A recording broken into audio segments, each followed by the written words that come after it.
Okay, the weekend didn't go off as I had planned it to.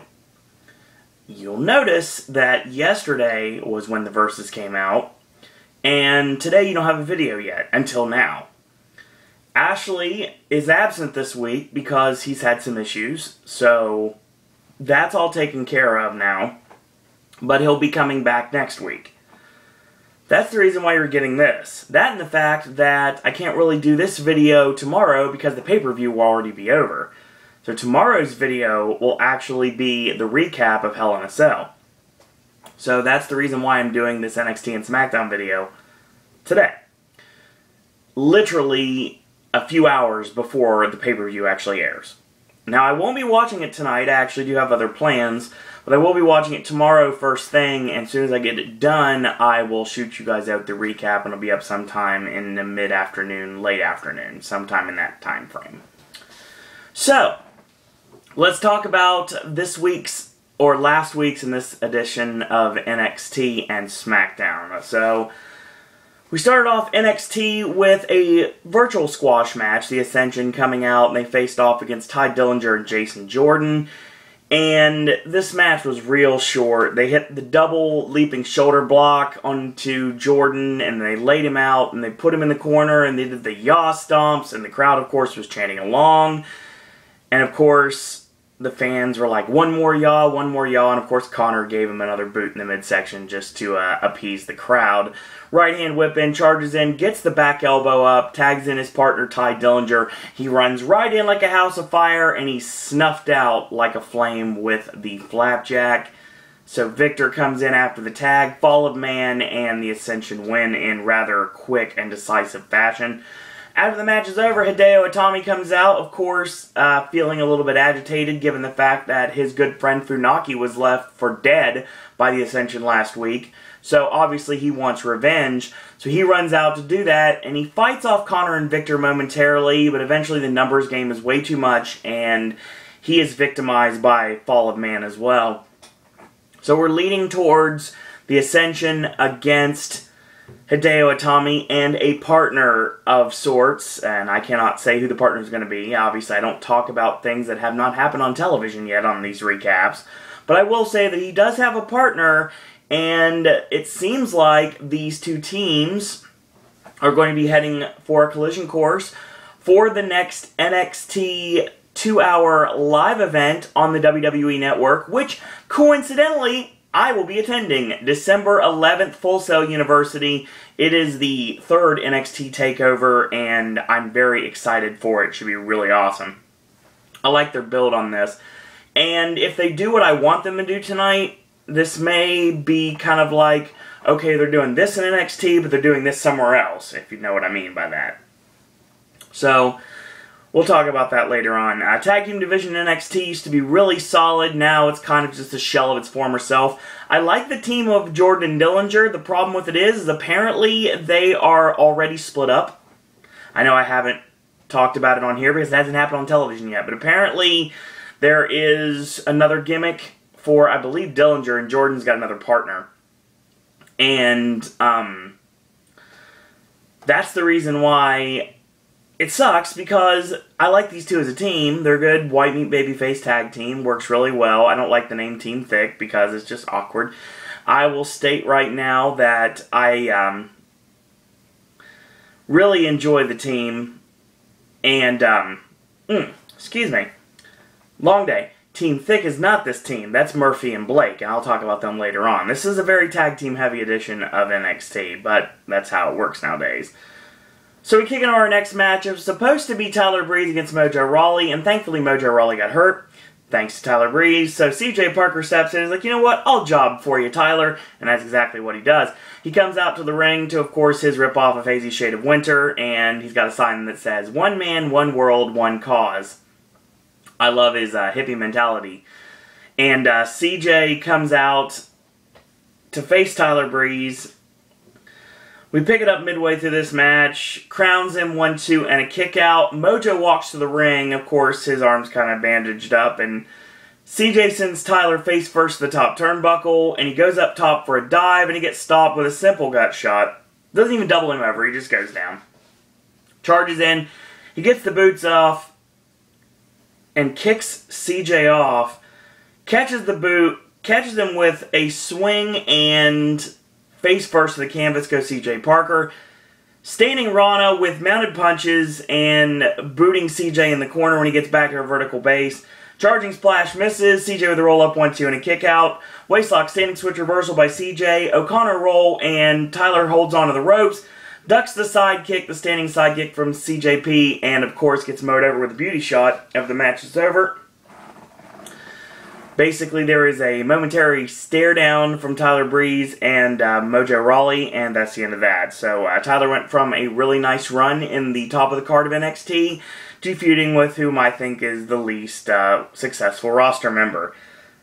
I hope that after he squashes Mojo like a grape, we'll go on to create something that I think should have happened a long time ago. Tyler Breeze is a great example of why NXT needs a secondary singles championship. I've been saying this for months.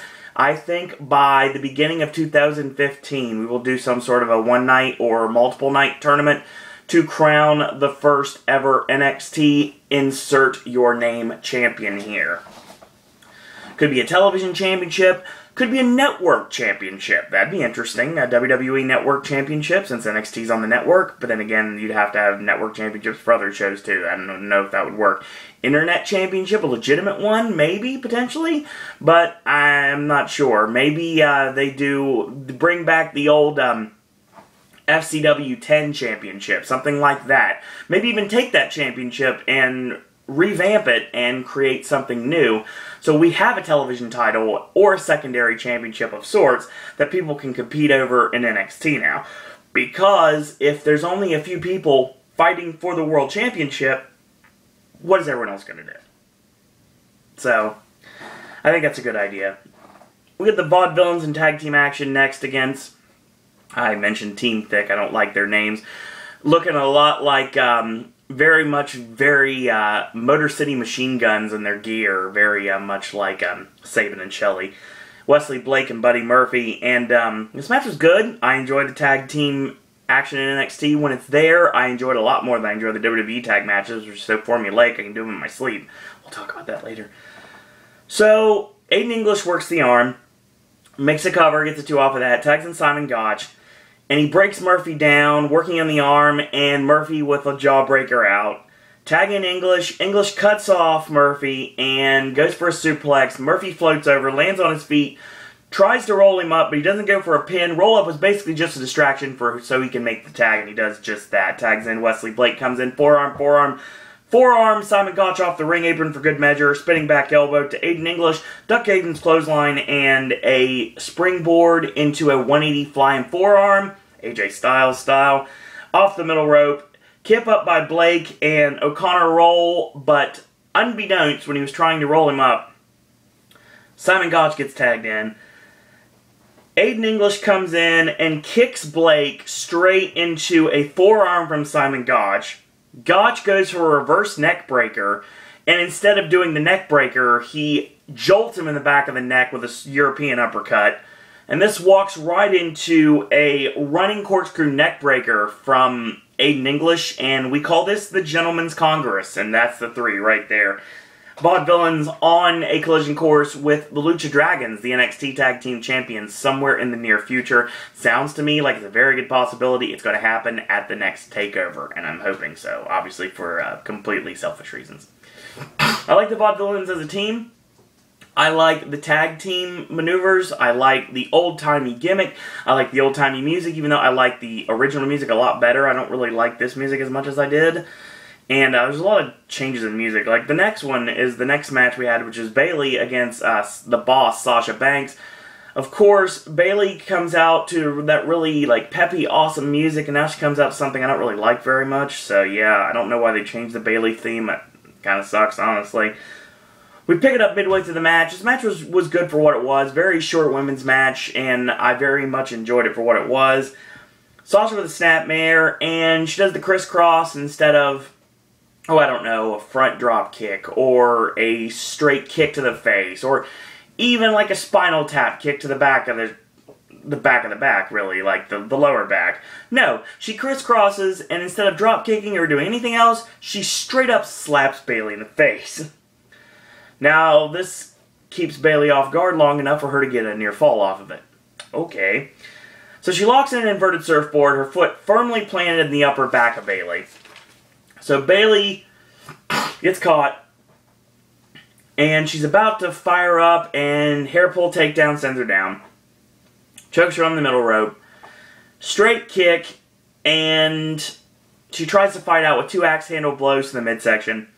And Bayley picks up Sasha, rams her into the corner with ferocity, and rams in the shoulders, and hits the Sheamus charging shoulder, and then she does a nice back roll, and a leaping back elbow in the corner, a hair mare, and goes to the middle rope, and goes for the spinning back elbow, connects 1-2, and a kick out. Scoop slam, Sasha floats over, and hits the backstabbing bank statement, the BBS, the backstabber into the crossface, and that's the end of the match. So I really like that transition move, and it's really awesome when it's hit, because it looks devastating, and it's so much finesse involved utilizing that maneuver, because it rolls right into the crossface, and I think it works most of the time, so hopefully it will work every single time.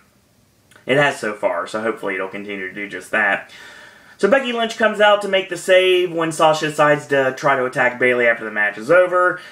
Sasha powders, and Becky helps Bayley up to her feet, and they do a nice little hug, and then she kind of just nails her from behind, and she leaves Bayley laying, and then she leaves with Sasha Banks. So that nice little pep talk that Sasha Banks gave Becky Lynch last week, saying, oh, you have to do this, this, and this in order to succeed in NXT, and if you're not willing to lie, cheat, and steal, you're not going to be able to get any further in your career. Becky took it to heart, and now she is with Sasha Banks. We got maybe a new BFFs starting. Not necessarily the same gimmick, because I don't see this being like a Mean Girls team, but like badass women, I think is probably what we're looking at. The BAW, the badass women. So, main event time. It sounds like this may be the end of the, just like what they did with Brodus Clay before he left the company. This is the end of the Titus O'Neil experiment with a singles run in NXT, and it has been quite successful, actually. This matchup against Adrian Neville for the NXT Championship, excuse me, blame the transition on the weather, because that's what it is. We come back from commercial break. Titus has got a bear hug. Neville breaks it with a ring in the bell. You know, the bell ringer thing, the cross that I'm just trying to pantomime for. It looked probably lame, didn't it? Back to the bear hug, and basically he kind of mounts him and does kind of like a body vice, and like bends him in half. So yeah, if you turned on the network at that time and your friends were wondering, what the hell are you watching? Just tell them, that's a body vice, that's just how it works. But yeah, he was basically ragdolling the NXT champion left and right, and he literally does so when he tosses Neville aside like a sack of potatoes. So Neville fights back with a forearm, stuns Titus, kind of rocks him momentarily. Titus tries to take advantage again, and Neville again nails him with a forearm. And a slow-paced spinning back kick, which is not usual because normally Neville hits a spinning back kick, the front kick, and the side drop kick off the ropes. No, this time he utilized the fact that he's so worn out at this point because of Titus's bear hug. Gotta love psychology. You have to go a lot slower pace than normally what we're used to. So he catches a back kick like a glancing blow, and starts kicking away at the hamstrings 3 times. Then we see the rapid-fire spinning back kick, the front kick, and a spin kick this time. Comes off the ropes and gets caught by Titus, lifts him up in the air by the throat, and he tosses him hard into the corner. He goes for the charge. Of course, he misses. Titus straight up gets kicked right in the side of the head. Neville just straight up, wham, just nails him with like kick right in the side of the head. Goes up top. Springboards off, leapfrogs over, and does the roll, lands on his feet, and of course, this is pretty much the beginning of the end right here, or at least that's what it normally would be in this case. Ducks Titus' clothesline, comes off the ropes. Titus mows him over with a big boot, cuts off any momentum that the NXT champion has, makes a cover 1-2 and a kick out. So he starts punching away and then clubbing away at the back in the corner, and then he backs up and he gets nailed with a straight right hand, Neville just dims his running lights right there. Charges in. Neville gets both boots up. Titus is down. Finally, Titus is down. He utilizes this moment in the match where Titus is finally down, and he goes up top, hits the red arrow, and gets the 3 count. So Adrian Neville wins a very hard-fought match for the NXT Championship. After it is over, he goes to leave, and Sami Zayn comes out, meets him at the top of the ramp, congratulates him on another successful title defense, but even though he's on fire right now, Sami Zayn is kind of on a mission, and that mission is to take the NXT Championship once and for all. So he basically challenged him to a match anytime, any place. You know where this is headed, and I do too, and that's the reason why I'm smiling. So Neville says, you know what, I look forward to this match, and, you know, you might as well just pretty much shine my championship up because you're not going to have it much longer. And Neville basically just ends the entire argument by saying, everyone knows that you can't win the big one. So time in and time out, everybody says Sami Zayn just can't get it done. He can't win the big one. When all the chips are down, he cannot rise to the occasion, and that's pretty much what this storyline has been based upon. And the fact that it has always been the case, and I've seen this since day one, the absolute end game in NXT is to put the championship on Sami Zayn. There's no Money in the Bank in NXT. I'm kind of surprised they don't have an NXT Money in the Bank. Actually, that might not be a bad idea. How about we have a Money in the Bank for NXT?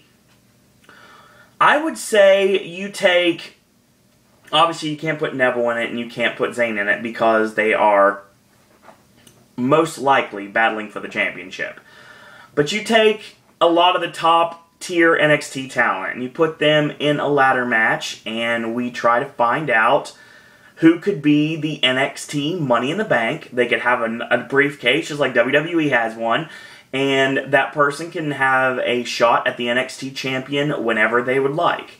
I think that would be a great idea, to bring Money in the Bank into NXT. And I think it'd be a really fun thing to see, honestly, if they want to do that. Maybe they don't do it this year, but maybe it's something they could do for 2015. That and a secondary singles championship for people to fight over.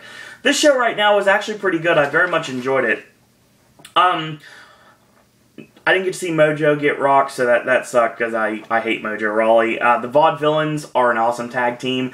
I think that Blake and Murphy are coming into their own as a tag team. I really like their tag team continuity. I think they work really well as a team. I thought they had a really good match with the Vaudevillains. I think either one of those teams would be a good foil for Kalisto and Sin Cara in the NXT Tag Team Championships. The Ascension are still looming in the ranks, but don't forget, they have to contend with Hideo Itami as well. And when Itami brings his backup plan to NXT, and I'm not talking about Sho Funaki, it's going to be rather entertaining. I'll say that right now.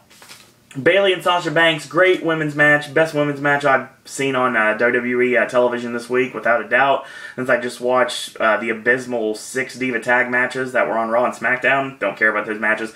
Titus is really good as a singles competitor. I hope they do more with it. But I know that he's kind of doing the stuff with Adam Rose's Bunny in WWE. Unless they drop that, I'm not sure. Can't really tell.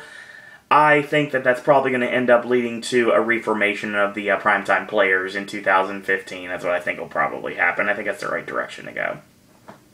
So right now we're basically on a road to the next NXT TakeOver Live event. So we're going to be in a holding pattern for a bit. But obviously there's going to be other things they're going to be talking about. Like there was nothing this week with the dissolution of the Marcus Louis and Sylvester Lafort and what they did when they basically went at it last week after the tag match with Big Cass and Enzo Amore. Nothing with Carmella this week, and I think there's a lot of good NXT mid-card and lower card they really didn't do anything with. Nothing from Tyson Kidd this week. I'm sure Tyson Kidd would definitely be somebody I would, without a doubt, him and Tyler Breeze both would be people I would put in this Money in the Bank ladder match for NXT if they decide to do it. And you know what? I could even think about bringing back NXT past superstars, like maybe bringing back Bo Dallas or Big E. I know what you're saying, Owen. Bo Dallas lost a loser leaves town match. Well, that's happened before, and they came back anyway. And Big E's not doing anything. Xavier Woods not doing anything. You might as well do something with it. Or you bring somebody that's kind of floundering on Raw or SmackDown and not really finding a a face, kind of like how Titus O'Neil has been, and then you bring them to NXT and then rejuvenate them and then bring them back to the main roster. Because sometimes you need a little bit of time on NXT to realize why you're there in the first place, honestly. Let's talk SmackDown, shall we? You know what? I'll completely level with you guys right now. I watch the matches on SmackDown and I listen to the promos. Promos are breaking my wrists every single week, so I'm trying to like condense them a bit, at least when it's a televised show, when it's something that's already aired. When it's something that's live, I can't really do that. But luckily with the pay-per-view tomorrow, it's going to be something that's already aired, so I mean, I'll be able to know somewhat like what the match times were, so I don't have to like start writing too long or too early. So yeah, so I'm going to make sure I get all this stuff in. Dean Ambrose comes out, he says the laws of physics don't apply to him because, just like Chumbawamba, he gets knocked down, but he gets back up again. I didn't say that, but he didn't say that, but I did, so it makes sense to me. Dealing with the Authority can be rather painful, but I'm not Mick Foley. You see, deep down, Mick Foley's a nice guy. That's saying Ambrose is not. Well, you know what? Another difference is Ambrose doesn't have a family to come home to. He just has this thirst for vengeance. And at Hell in a Cell, he'll get exactly what he wants. Seth Rollins will receive money. Sorry, I realized, read it wrong. Seth Rollins will realize money does no good when you're stuck in hell. So he calls Rollins out, and he appears, of course, on the Tron, because he doesn't want to come out and get his face rearranged. That's, of course, what Ambrose is promising at all costs. Ambrose has never, and will never, tell him what to do. So he mocks him a bit, and he took everything to heart when they were in the Shield. Like, we were brothers, man. And, of course, he ends up with believe that, slap him right in the face further. He says the Shield wasn't special, Seth Rollins was all the whole time. And this is what it was. It was just a stepping stone to greatness. Ambrose's vengeance isn't worth a damn. And the future is simply priceless. The future will begin at Hell in a Cell when he'll finish Ambrose off once and for all and then go on to cash in Money in the Bank. Ambrose says he doesn't care if the last night is at Hell in a Cell. When everything is all said and done, it is going to be Rollins that burns alone. So I like the way that they bookend the show with Rollins and Ambrose basically giving credibility that it's a good possibility. It's going to, whether it goes on last tonight or not, it's anyone's guess. But I would say Cena and Orton's probably going on last, and I think that's probably the right direction to go, honestly, since it does have a #1 contender stigma on it. Now, if they put the briefcase on the line for this Hell in a Cell match with Ambrose and Rollins, I can honestly see them main eventing. But, in essence, what actually happened was John Cena lost to Dean Ambrose, and Ambrose got a contract shot. So, Randy Orton wants the loser of the match, and he gets John Cena, and of course, just to add more insult to injury and give Dean Ambrose not a shot to win anything, except for redemption against Seth Rollins, he basically won a match that the loser of the match actually got a title shot if he wins his match. Strange booking, folks. Strange booking. We'll be interested to see what happens with this match tonight. I think it should be really good overall. Tag team action next. Los Matadores taking on Damien Mizdow and The Miz. This match was very short, and we picked it up midway through.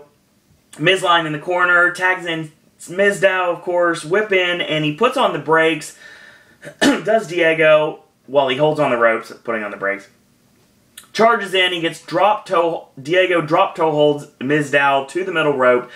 Miz gets tagged in, and tagging to Fernando, he comes in, ducks the right hand, comes off the ropes, back elbow, off the ropes, spinning back elbow, whip in, reverse, charges in, and he gets caught and dropped face first, Snake Eyes style, with the flapjack twist on the top turnbuckle. He goes up top, somersault off the top, Mizdow makes the save.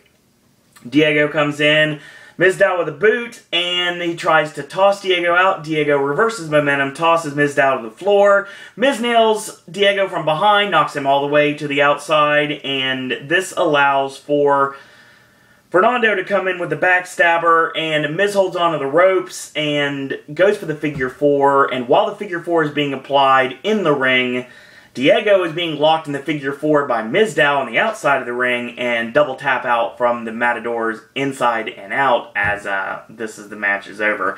Sheamus on commentary during the match, and after the match is over, Miz and Sandow tried to get a fast one over on Sheamus, and Sheamus pretty much sent him packing, so yeah. That was that. I think what ends up happening, I think that Mizdow cost Miz the championship. That's not even a word. Mizdow cost Miz the championship tonight. I think he has Sheamus beat, and maybe Sandow slides in the ring and thinks, you know what, I'll let you take a breather here. They try to do the switch, and he walks into a brogue, or he gets a 3 right out of there, and then Miz complains, I never got pinned, so we can get that finish. Or he can get in the ring, and he could try to help, and Miz could end up getting nailed with a brogue out of nowhere. I know that's a very popular phrase to say nowadays, and Sheamus still retains. I think when it's all said and done, I think Damien Sandow's winning the U.S. Championship from Sheamus, not The Miz. But I don't know if it's tonight or not. I think it may end up happening on either a Raw, or I think it could possibly happen in Survivor Series, dissension in the ranks leading to the elimination of the Royal Rumble, leading to their short feud and their culmination at WrestleMania. And that's what I think will probably end up happening, because you don't really do anything with either of them at that point anyway. So, it's going to be a jealousy feud is basically what's going to be when Sandow's the one that gets the job done against Sheamus and not The Miz. So Goldust and Stardust are talking, and Bo Dallas interrupts them, and Bo basically says, you guys may have the Cosmic Keys, pointing to the Tag Team Championships, but to win this match, all you simply have to do is Bo leave. And Goldust, of course, gets the punchline and calls Bo Dallas a weirdo. I thought that was funny. The match that never ends. AJ Lee, non-title against Alicia Fox with Paige in her corner. Match was short like it always is. Northern Light suplex, 1-2, Divas champion kicks out. Chinlock and clubs AJ in the back. Scoop slam with authority, and chokes her on the middle rope right in front of Paige. Paige yelling in her face, I hate you, over and over again. Tosses AJ in the corner, charges in. AJ gets both knees up, and AJ both feet to the upper back of Alicia Fox, sending her down. Paige gets on the ring apron for a distraction. AJ spinning back kick to Alicia Fox and goes to knock Paige off. Paige drops off before that happens. AJ gets caught with a knee in the midsection, goes for a scoop slam. She lands on her feet, and Paige is back on the apron again. She gets shoved off the ring apron when AJ tosses Alicia Fox into her and rolls up Foxy 1, 2, 3, and AJ wins. So, you'd think by that booking that Paige is winning tonight. I don't think so, not quite yet. I think maybe Alicia Fox cost Paige the match tonight, and then they have some sort of a mini feud, because Paige has no friends, AJ has no friends. So yeah, the Divas champion and her #1 contender apparently are not allowed to have friends. So that's pretty much what we're going to get here. Sit down with the Big Show, talking about the feud with Rusev. I don't care about this at all. Obviously, I have no stake in it. Big Show says he's not going to keep his emotions in check this time, and he promises to knock Rusev out once and for all at Hell in a Cell, simply put. So, that match will happen, and Rusev will beat him because Mark Henry will turn on Big Show, and that's going to be the end of that. And this little mini feud with Bo Dallas is just going to basically be setting it up. So we'll get Big Show feuding with Mark Henry, which is no issues, and hopefully Mark Henry squashes Big Show, and then Mark Henry would be the badass, that's what I do, that he really needs to be right now, especially at this stage in his career. We pick up our next match. Intercontinental title on the line. Dolph Ziggler taking on Cesaro. This match was phenomenal. We pick it up off the commercial break. Swiss Sleeper applied by Cesaro, and Dolph tries to escape, and when he gets back up, Cesaro utilizes the pull of the tights to send him back to the canvas, locks in the Sleeper, grounded this time. And Dolph punches his way out, and he gets shoved off to the ropes. Dolph ducks the clothesline, goes back to the Sleeper. Dolph shoves him off again. Sleeper by Dolph this time, because don't forget, Dolph did win a world championship with a sleeper hold, so obviously he knows how to use the sleeper, so they're trading sleepers back and forth, rather interestingly. Counter, backdrop suplex, Dolph floats over, lands on his feet, and sleeper hold on Cesaro's back. Dolph gets backed hard into the corner, he charges in, does Cesaro, Dolph gets the back elbow up, ducks the right hand, and we get the normal succession of maneuvers from Dolph. Hooking clothesline, leaping clothesline, charging splash, reverse neck breaker, heart stopper elbow, 1-2, and a kick out. Comes off the ropes, gets caught. going for a Rana, and he gets caught with a powerbomb, countered, and deadlift picks up. Looks like he's kind of going for the Styles Clash, but he didn't really do it. And he picks him back up. Dolph floats over into a sunset flip, 1-2, and a kick out. Ducks the clothesline, and Dolph with a satellite head scissors into the sleeper on the back. And he gets backed in the corner by Cesaro. Gets countered, and Cesaro changes momentum. Turns Dolph completely around. Hits kind of like a bear hug into a snap vertical suplex, which looked awesome, by the way. Got a 2 off of that. Elbow is countered, going for the exclamation point DDT, and Cesaro counters into like a tilt-a-whirl swinging flapjack, which looked really nice, 1-2, and Dolph kicks out. Cesaro's going to wonder what he has to do to put the Intercontinental Champion away, and gets caught out off guard with a roll-up, 1-2, and a kick out, and Cesaro ends up planting him with a kick straight to the face, gets a 2 off of that. Double underhook powerbomb, 1-2, and a kick out, goes for the giant swing, and gets countered into a kind of an awkward inside cradle, which barely connects, but got a 2 off of that. Ducks the clothesline, and he goes for the super kick. Cesaro catches the foot, swings him around, going for the Swiss uppercut. Dolph ducks out of it and swats him away, hits the zigzag, and gets the 3 count. So, a great match between these two, like always. And later on in the show, Renee Young is talking to Dolph, and Cesaro comes in the ring. Oh, comes in the ring. He basically interrupts and says, "You know what, Dolph, you got lucky tonight. We're fighting for the most prestigious championship in the WWE, and then, you know what, how about we do this 2 out of 3 falls?" So it's announced for Hell in a Cell tonight, 2 out of 3 falls, Dolph Ziggler defending the Intercontinental Championship against Cesaro. I think that we go very heavy on, excuse me, I believe the Sami Zayn Cesaro booking in NXT. I think that Dolph wins the first, and Cesaro wins 2 straight. And Cesaro is the new Intercontinental Champion, and we start a new era for Cesaro. And you know what? If they're really having a problem hurting for, like, top card baby faces right now, I know it's probably not a popular opinion from The Office, but, you know, what I think they probably should do? They should put the title on Cesaro, have him feud with someone else, and push Dolph towards the main event. I think this should be the other way around, obviously, even though I'm a Dolph Ziggler fan. But still, when it comes down to it, I really want Cesaro in the main event. He needs to be in the main event. He has a reason to be in the main event. He has heat with Brock Lesnar, obviously, because of the Paul Heyman connection. So, it's a built-in feud for down the line. But in the meantime, they can put some hope in Dolph Ziggler, and they can do something with him in the top of the card, and I think that's probably what they should do. Maybe have him make a save for Ambrose on Raw or something Monday night, something like that. We can do that when the Authority attack him after he beats Seth Rollins tonight. If Rollins is even able, if either of them are even on Raw, because they're probably going to both be beaten up from a hellacious bump of some sort. I think one of them's going off the cage on tonight's event. I don't know which one at this point, but I think they're going off the cage. They both could go off the cage at this point. They could be fighting on top, and they could both swing at the same time, and both connect, and both get knocked off the top of the Hell in a Cell, either through the cell, into the mat, or they could do the Foley and go off the cell through the announce table, which is dangerous as hell, but hopefully there's ways to kind of rig it a bit so it's not as deadly as it possibly could be. So, we get our next match. Like I said, 6-Diva tag match. Nikki Bella, Summer Rae, Cameron against Natalya, Naomi, and Brie Bella. Don't care about this match at all. Brie hits a drop kick, and Cameron pulls Naomi to the floor, and that means that she can't interfere. Natalya already got knocked off the apron earlier by Cameron. Actually, by Summer Rae, because Summer Rae did a cheap shot, knocks her off the apron. Summer hits a spin kick, and that's pretty much the end of that. Nikki tags herself in, hits the rack attack, and gets the 3. I don't care about this match. Hopefully, it's a better match between the two since they know each other so well. We've had brother-brother matches before. Sister-sister matches don't happen very often. So, yeah, I'm interested to see where we go with this. The crappy booking aside, and the stupid stipulation aside, hopefully they'll deliver something watchable tonight at the pay-per-view. Main event time, Bo Dallas and the WWE Tag Team Champions Stardust and Goldust taking on the Usos and Mark Henry. Pick up this match off the commercial break. Stardust with a clothesline on Jey Uso, chokes him with the knee, tags in Goldust. Goldust comes in, drops 2 elbows, Bret Hart style, gets a 2 off of that.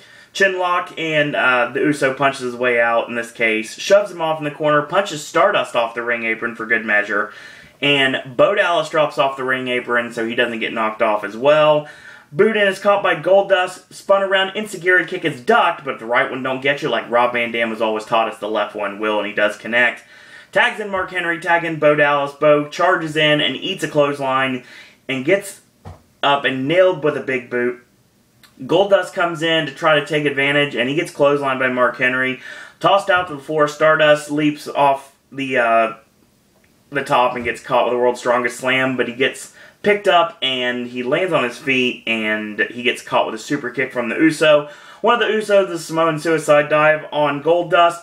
Uso kick to Stardust is blocked and sweeps the leg, and he lands face first on the ring apron. Again, the hardest part in a professional wrestling ring. Trust me, I would know. Bo nails Mark Henry from behind. Henry's like, what'd you do? You swatted me? And he headbutts him. Stardust off the middle rope, dives in, gets caught with the World's Strongest Slam. This time it actually does connect.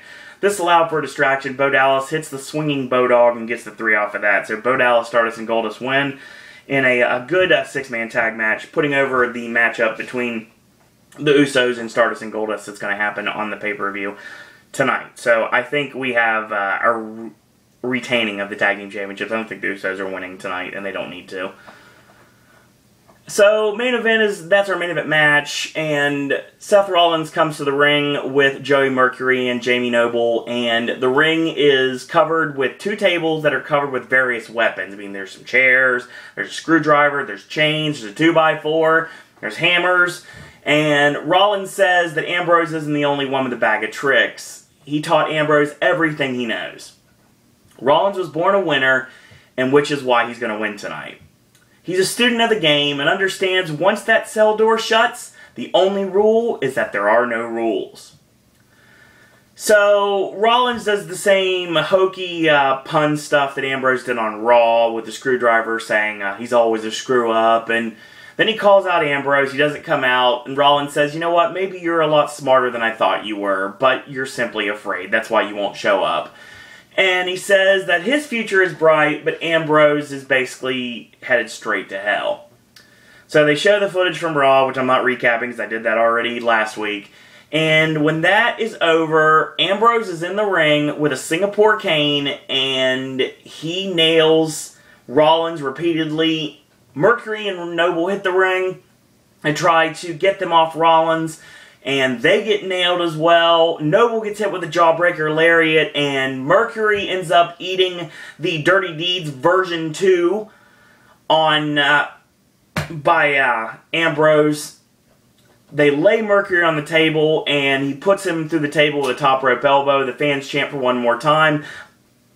He obliges them, and he puts Jamie Noble through the table. So Mercury and Noble both go through tables with top rope elbows from Dean Ambrose. Rollins is scurrying to the ramp, and he's at the top of the ramp. Ambrose staring at him from the ring as we go home. A lot of emphasis putting on this match, so they have a lot to live up to tonight, and I really think that they're going to. I think this is actually going to be a really fun match, honestly. I really think that they have a lot that they can do tonight, that some of the stuff they will do, some of the stuff they won't do. Now, do I think there is a major, and I do mean major bump tonight? I think, yeah, there probably will be at this point. I say there's no real way around it. I think there's got to be something here. And that's what I think will probably happen. So, we're going to go through the matches real quick, and we're going to talk about what's going to happen, what I think is going to happen for the pay-per-view tonight. Before I do that, I'm actually going to say that this Smackdown was The match with Mizdow and Miz against the Matadors, I like the double figure 4 finishes, one outside the ring, one inside the ring. AJ and Alicia Fox, another short match. Dolph and Cesaro was awesome. Can't wait to see their classic tonight. I love their chemistry in the ring. Don't care about the 6-Diva tag match. The main event was okay, but I'm really sick of 6-man. So the fall equals 6-man tags and tag matches, and most of the time they're just basically just put together so they can get 2 storylines over at the same time. I'm done with it. I'm done with tag matches at this point. Unless they're actually tag teams. Let's talk about Hell in a Cell right now, coming to you live tonight only on the WWE Network and on pay-per-view, depending on if you don't have the WWE Network, which I don't know who doesn't by now. So let's talk about the show, shall we? We're going to have our kickoff, which will be at 7 o'clock tonight. There will be a Mizdow TV. So Damien Sandow is going to be hosting The Miz on his version of Miz TV. That's going to be tonight. Hell in a Cell, let's talk about this. We have Nikki versus Brie, and the loser becomes the winner's assistant. Now, here's the thing. If you judge it by wrestling standards, obviously Nikki got the last laugh on Smackdown, Brie's got to win on Sunday.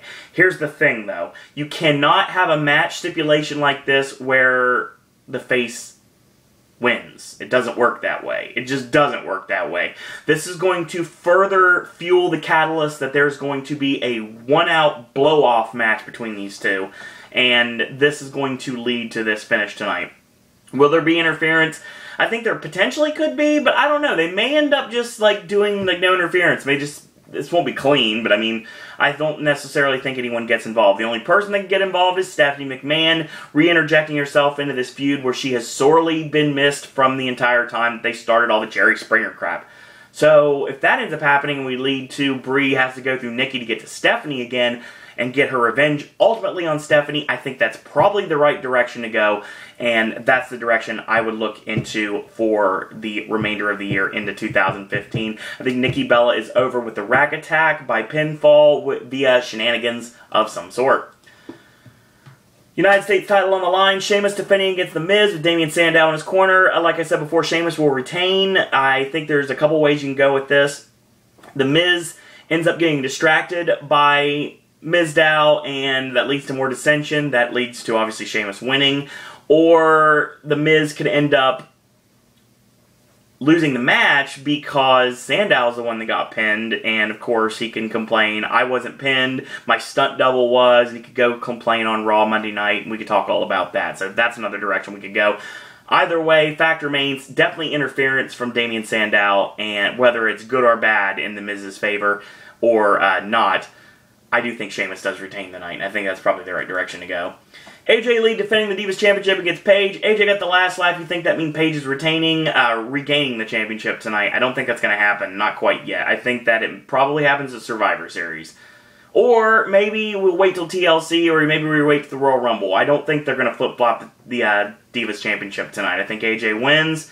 And I think AJ wins with the Black Widow, and I think that's probably the finish I would go with anyway. Rusev and the Big Show. Big Show's going to come up short at the last minute. Hopefully this is the end of that feud. Mark Henry's going to come out for moral support and be the reason why Big Show loses. Whether it's a full-fledged heel turn or whether it's accidental, I think that's going to lead to them having a confrontation on Raw in-ring tomorrow night, and I think that's probably what I'm thinking we'll go with. Rusev wins by submission without a doubt. He'll go for the accolade earlier on in the match, and he realized he can't get it around the Big Show because he still has too much strength, but fact remains, when it's all said and done, he's going to end up getting the submission win over the Big Show, and Big Show and Mark Henry are going to feud for the rest of the year. So, we're talking 2 out of 3 falls, Intercontinental Championship on the line, Dolph Ziggler against Cesaro. Dolph wins the first fall, Cesaro wins the second 2 falls, back-to-back, and wins the Intercontinental Championship. I think it's the right direction to go. And Dolph could potentially move into a spot in the main event card, which I know that's something that they don't necessarily want to do, but they may have to at this point because there's not many options left. So, we'll talk about the WWE Tag Team Championships on the line. Stardust and Goldust defending against Jimmy and Jey Uso. Stardust and Goldust retain. No reason why they should lose the championships unless they just want to flip-flop the titles, which is just kind of stupid at this point.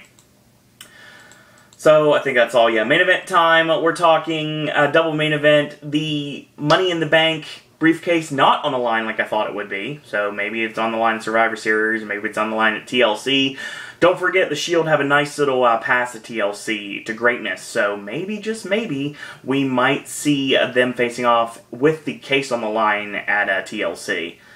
I think it's probably a good idea to go that way. Ambrose wins. Ambrose has got to go through everyone, but Ambrose wins. Ambrose beats Mercury, and he beats Noble. Then he beats Kane.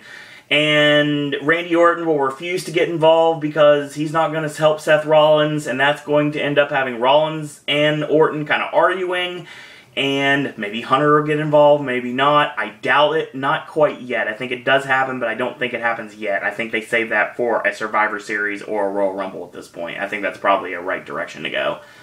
Either way, Ambrose needs to win this match, and he will. This will be the end of this feud, I'm pretty sure.